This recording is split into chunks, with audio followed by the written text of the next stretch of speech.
बच्चों ये पुनरावृत्ति के खाली स्थान भरो हैं। मछुआरे ने मछली के पास जाकर उससे वर मांगा। वर का मतलब है वरदान। आपको पता है मछुआरे की पत्नी ने बोला था कि वो मछली जरूर कोई देवी है, इसलिए तुम जाके उससे वरदान मांग लो।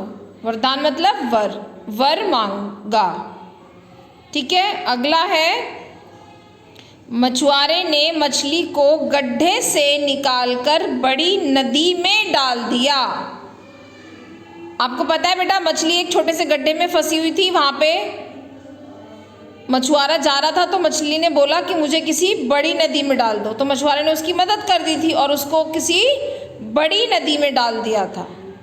तो कहाँ डाला था उसने? बड़ी नदी में। ठीक है, गड्ढे ड बेटा आधा है, लेकिन हम ड आधा कैसे लिख सकते हैं? लिख ही नहीं सकते, इसलिए उसके नीचे ये हलंत लगा दिया है। ठीक है, गड्ढे ड ढे ढ है ये। ठीक है, ढा पे एक ही मात्रा। शरीर स्वस्थ हो तो मन भी स्वस्थ रहता है। अगर हमारा शरीर अच्छा है, हमें कोई बीमारी नहीं है, तो हमारा मन भी खुश रहता है। लेकिन अगर हम बीमार हैं तो हमारा मन भी चिड़चिड़ा हो जाता है, किसी काम में दिल नहीं लगता हमारा, है ना। तो इसलिए शरीर स्वस्थ हो तो मन भी स्वस्थ रहता है। स्वस्थ आधा सा व आधा सा फिर था स्वस्थ। स्वच्छता ही स्वस्थ जीवन का आधार है। सफाई ही हमारे अच्छे जीवन का आधार है। अगर सफाई नहीं रहेगी तो हम बीमार पड़ते रहेंगे। मक्खियाँ आएंगी, वहाँ पे मच्छर आएंगे और वो हमें बीमार कर देंगे। गांव में खाना रूखा सूखा है, लेकिन शहर में क्या है? शहर में खतरा है। अच्छा खाना तो है शहर में, लेकिन खतरा भी है।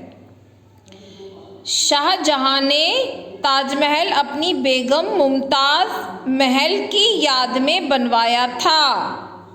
तो ताजमहल किसने बनवाया था बेटा? शाहजहां ने। ठीक है, ताजमहल विश्व के 7 आश्चर्यों में से एक है। आपने 7 वंडर्स ऑफ द वर्ल्ड पढ़े हैं बेटा जीके में, तो पता होगा आपको ताजमहल 7 आश्चर्यों में से एक है।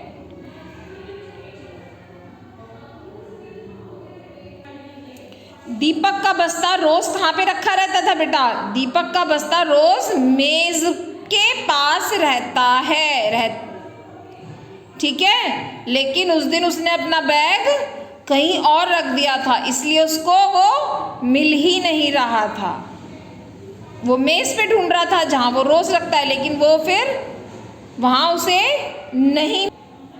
उसको बस्ता फिर उस दिन कहाँ मिला था? सोफे के पास मिला था ना। और रोज बस्ता कहाँ रहता था? मेज पर। उसने मेज पे रखा नहीं, इसलिए उसको उस दिन बस्ता नहीं मिला। पिताजी की कार की चाबी कहाँ मिली थी? तकिए के नीचे, है ना। तकिए के नीचे मिली। का में छोटी की मात्रा की ए, तकिए। हीरा एक नेक आदमी के हाथ पड़ा। हीरा को एक नेक आदमी ने रखा था बेटा, इसलिए हीरा अच्छी बातें सीख गया था, है ना। और बुरी बातें किसने सीखी थी? मोती ने। और मोती कहाँ रहता था? मोती बरगद के पेड़ के नीचे रहता था, है ना। बरगद के पेड़ के नीचे रहने लगा। ठीक है, जब वो बड़े हो गए तो फिर वो अपने हीरा आम के पेड़ के ऊपर रहने लग गया, मोती बरगद के पेड़ पे रहने लग गया, है ना। आखिर में पूर्ण विराम सब बच्चे लगाएंगे। लड़की सेठ को सोने का सिक्का लौटाने पहुंची। वो लड़की बेटा बहुत ईमानदार थी। उसको रोटी में एक सोने का सिक्का मिला था और वो सोने का सिक्का लौटाने सेठ के पास पहुंची। लड़की की बातों से सेठ बहुत प्रभावित हुआ। प के नीचे र, भ में आ की मात्रा, व में छोटी की मात्रा, त, प्रभावित हुआ। मंटो को गांव का जीवन ही अच्छा लगा। गांव के जीवन में उसको रूखा सूखा अनाज मिलता था खाने को खेतों में से, लेकिन वहाँ पे शांति थी, इसीलिए मंटो को गांव का जीवन ही अच्छा लगा। ठीक है, धन्यवाद बच्चों।